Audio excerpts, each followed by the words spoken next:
Realme Narzo ഒരു wreath വെക്കാൻ വേണ്ടി റെഡ്മി പറഞ്ഞു വിട്ടിരിക്കുന്ന ഡിവൈസാണ് Redmi Note 9.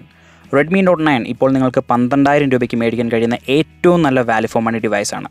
കാരണങ്ങൾ അറിയണ്ടേ? ഈ വീഡിയോ മുഴുവനായി കാണുക. ഇത് നിങ്ങളുടെ സ്വന്തം ചങ്ങായി ഹാരിസ്. നിങ്ങൾ കണ്ടുകൊണ്ടിരിക്കുന്നത് ആർക്സ് ടെക് എഡ്യു. ഇതുപോലുള്ള ടെക് വീഡിയോസ് ചെയ്യാനായിട്ട് ഞങ്ങൾ ഒത്തിരി എഫോർട്ട് എടുക്കാറുണ്ട്. ആ എഫോർട്ടുകളെ നിങ്ങൾക്ക് സപ്പോർട്ട് ചെയ്യാൻ കഴിയും ജസ്റ്റ് ആ ലൈക്ക് ബട്ടണും സബ്സ്ക്രൈബ് ബട്ടണും അമർത്തിക്കൊണ്ട്. ആദ്യമേ നമുക്ക് ഈ ഡിവൈസിൻ്റെ ബോക്സിൽ എന്തൊക്കെയുണ്ടെന്ന് നോക്കാം. ഒരു നോർമൽ റെഡ്മി അൺബോക്സിംഗ് എക്സ്പീരിയൻസ് തന്നെയാണ് ഇവിടെ ഉള്ളത്. പെട്ടി തുറക്കുമ്പോൾ ഒരു ചെറിയ പെട്ടി, അതിൻ്റെ ഉള്ളിൽ SIM ejector tool, information leaflets, അതുപോലെ തന്നെ ഒരു കേസും. അത്യാവശ്യം നല്ല ക്വാളിറ്റിയുള്ള ഒരു കേസാണ്. പിന്നെ നമുക്ക് സ്മാർട്ട് ഫോൺ ലഭിക്കും. സ്മാർട്ട് ഫോണിന് ശേഷം നമുക്കായി കാത്തിരിക്കുന്ന ഒരു ടൈപ്പ് സി കേബിളും അതുപോലെ തന്നെ ഒരു ഫാസ്റ്റ് ചാർജറുമാണ്.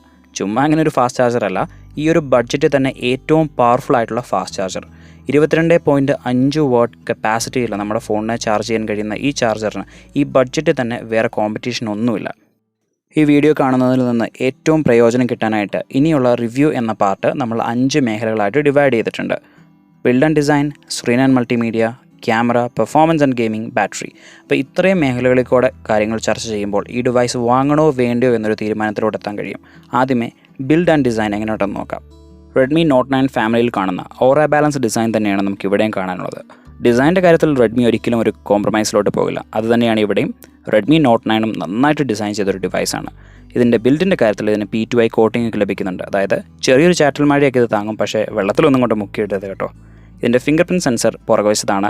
എന്നെപ്പോലെ തന്നെ ഒത്തിരി പേർക്ക് അത് ഇഷ്ടപ്പെടുമെന്ന് എനിക്ക് ഉറപ്പാണ്. ബിൽഡിൻ്റെ കാര്യത്തിൽ ചെറിയൊരു പോരായ്മ ഇതിൻ്റെ പ്ലാസ്റ്റിക് ബോഡിയും ഫ്രെയിമുമാണ്. പക്ഷേ അതുകൊണ്ടൊരു ഗുണവും കൂടെയുണ്ട്. 5000 mAh ബാറ്ററി ഉണ്ടായിട്ടും ഇതിൻ്റെ വെയിറ്റ് വെറും 200 ഗ്രാമാണ്. അതുപോലെ തന്നെ 8.75 mm തിക്നെസ്സും ഉള്ളൂ. സോ ഓവറോൾ ഉർവശി ശാപം ഉപകാരമായെന്ന് തന്നെ പറയാം. അതുപോലെ തന്നെ ഫോണിൻ്റെ എഡ്ജസ് ഒക്കെ നന്നായിട്ട് ഡിസൈൻ ചെയ്തിട്ടുണ്ട്, നന്നായിട്ട് കർവ് ചെയ്ത് വെച്ചിട്ടുണ്ട്. ഫോണിൻ്റെ വലതുവശത്ത് volume up and down button, power button കൊടുത്തിട്ടുണ്ട്. ഫോണിൻ്റെ ഇടതുവശത്ത് നിങ്ങൾക്ക് ഒരു സിം ട്രേ ലഭിക്കും. അവിടെ നിങ്ങൾക്ക് 2 സിം കാർഡ്, ഒരു മെമ്മറി കാർഡ് ഉപയോഗിക്കാൻ കഴിയും. ഫോണിൻ്റെ താഴെ ഭാഗത്ത് സ്പീക്കേഴ്സ്, USB പോർട്ട്, അതുപോലെ തന്നെ ഹെഡ്ഫോൺ ജാക്കും ലഭിക്കും. സെക്കൻഡറി നോയ്സ് ക്യാൻസലേഷൻ മൈക്കും താഴെ ഭാഗത്താണ്. ഈ ഡിവൈസിൻ്റെ ഡിസ്പ്ലേയിലുള്ള ഗ്ലാസും അതുപോലെ തന്നെ ക്യാമറ മൊഡ്യൂളിലുള്ള ഗ്ലാസും കോർണിംഗ് ഗൊറില്ല ഗ്ലാസ് 5 ആണ്. അതുകൊണ്ടൊക്കെ തന്നെ ഞാൻ തീർച്ചയായിട്ടും പറയും 12,000 രൂപയ്ക്ക് ഈ device one of the well build and designed ഫോണാണ്. റിയൽമി നാർസോ 10 ചവപ്പെട്ടിയിലെ ആദ്യത്തെ ആണിയാണ് Redmi Note 9 ഡിസ്പ്ലേ.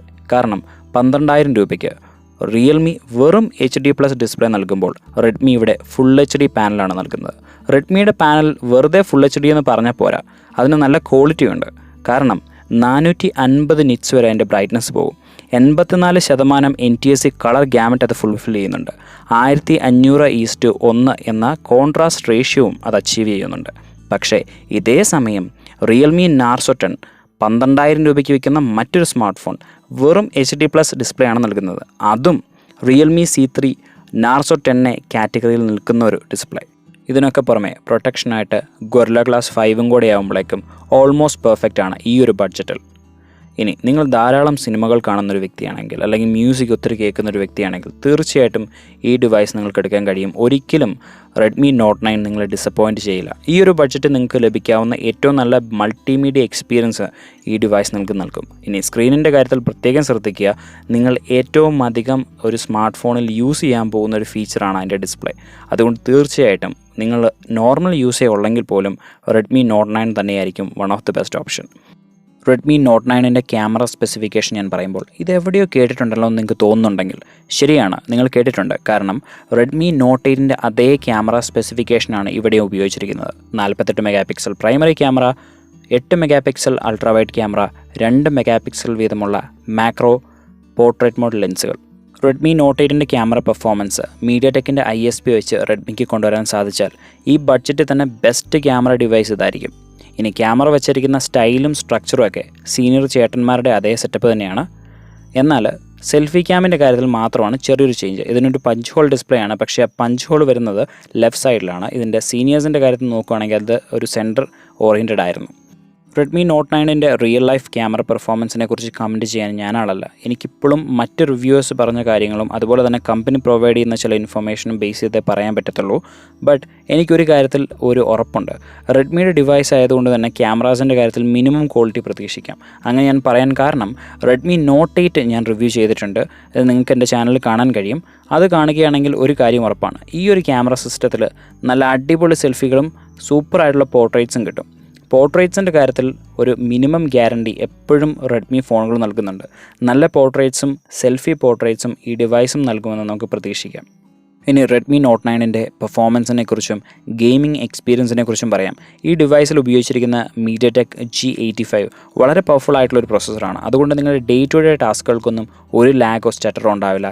മിനിമം റിസോഴ്സസിൽ പോലും MIUI 11 അത്യാവശ്യം നല്ല രീതിയിൽ പെർഫോം ചെയ്യുന്നുണ്ട്. അപ്പോൾ ഈ ഒരു നല്ല പവർഫുൾ ആയിട്ടുള്ള ചിപ്സെറ്റിൽ നല്ല ഫ്ലൂയിഡിക് ആയിട്ട് ഇത് വർക്ക് ചെയ്യും. നാർസോ 10 എടുത്തവർക്ക് ആശ്വസിക്കാനായിട്ട് ചെറിയൊരു കാര്യം പറയാം. നിങ്ങളുടെ ഫോണിൽ ഉപയോഗിച്ചിരിക്കുന്ന G80യും റെഡ്മി നോട്ട് 9ൽ ഉപയോഗിച്ചിരിക്കുന്ന G85യും തമ്മിൽ കാര്യമായ വ്യത്യാസങ്ങളൊന്നുമില്ല.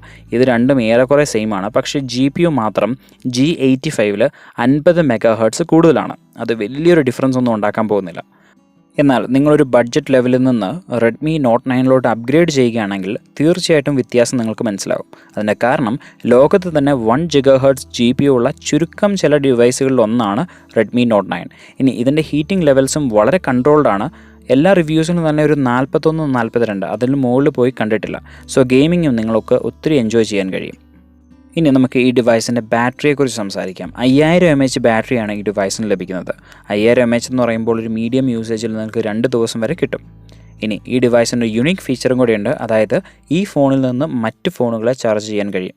9 watt റിവേഴ്സ് ചാർജും ഇത് സപ്പോർട്ട് ചെയ്യും. ഇതിനകത്ത് ഏറ്റവും കീ ആയിട്ടുള്ള എലമെൻ്റ് എന്ന് പറയുന്നത് ഇതിൻ്റെ 22.5 watt ഫാസ്റ്റ് ചാർജറാണ്. ഈ ഒരു ബഡ്ജറ്റ് തന്നെ വൺ ഓഫ് ദ ബെസ്റ്റ് ആണ്. നിങ്ങൾ ഒത്തിരി യാത്ര ചെയ്യുന്ന ആളാണെങ്കിൽ അല്ലെങ്കിൽ ഒരു പവർ യൂസർ ആണെങ്കിൽ തീർച്ചയായിട്ടും ഈ ഒരു ഫീച്ചർ നിങ്ങൾ ഒത്തിരി അപ്രിഷ്യേറ്റ് ചെയ്യും. വീഡിയോ അവസാനിക്കുന്നതിന് മുമ്പ് ഞാൻ എപ്പോഴും ഉത്തരം തരുന്ന ആ പ്രധാനപ്പെട്ട 2 ചോദ്യങ്ങൾ. ഈ ഡിവൈസ് ആർക്കുള്ളതാണ്? ഈ ഡിവൈസ് നിങ്ങൾ വാങ്ങണോ? നിങ്ങളൊരു ചെറുപ്പക്കാരനാണ് അല്ലെങ്കിൽ ഒത്തിരി യാത്ര ചെയ്യുന്ന ആളാണ്, നിങ്ങളുടെ ബഡ്ജറ്റ് 12,000 രൂപയാണ് എങ്കിൽ ഈ ഡിവൈസ് നിങ്ങൾക്കുള്ളതാണ്. ഒരു രീതിയിലും ഈ ഡിവൈസ് നിങ്ങളെ ഡിസപ്പോയിൻറ്റ് ചെയ്യില്ല, പ്രത്യേകിച്ച് ഈ 2 കാറ്റഗറിയിലുള്ള ആളുകൾ. ഈ ഡിവൈസ് നിങ്ങൾ വാങ്ങണോ? തീർച്ചയായിട്ടും 12,000 രൂപയ്ക്ക് നിങ്ങൾക്ക് മേടിക്കാൻ കഴിയുന്ന ഏറ്റവും വാല്യൂ ഫോർ മണി ആയിട്ടുള്ള ഡിവൈസ് ഇതാണ്.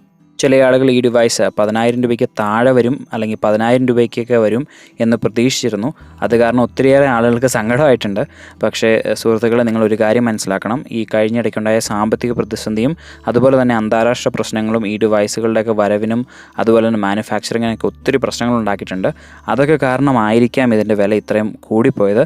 എന്നിരുന്നാലും 12,000 രൂപയ്ക്ക് തീർച്ചയായിട്ടും ഇതൊരു വാല്യൂ ഫോർ മണി ഡിവൈസാണ്. നിങ്ങൾ കൊടുക്കുന്ന രൂപയ്ക്കുള്ള മുതൽ നിങ്ങൾക്ക് ലഭിക്കുന്നുണ്ട്. കാര്യങ്ങൾ ഇങ്ങനെയൊക്കെയാണെങ്കിലും 12,000 രൂപയ്ക്ക് ഈ സ്മാർട്ട് ഫോണുമായിട്ട് കിടപിടിക്കാൻ മറ്റൊരു സ്മാർട്ട് ഫോൺ ഇല്ല എന്നുള്ളതാണ് സത്യാവസ്ഥ. ഈ സ്മാർട്ട് ഫോൺ മേടിക്കാനുള്ളൊരു പർച്ചേസ് ലിങ്ക് താഴെ ഞാൻ ഡിസ്ക്രിപ്ഷനിൽ കൊടുത്തിട്ടുണ്ട്.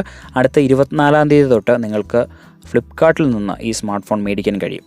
നാളെ ഒരു പുതിയ വീഡിയോ ആയിട്ട് കാണാം. This is your friend Haris signing off now.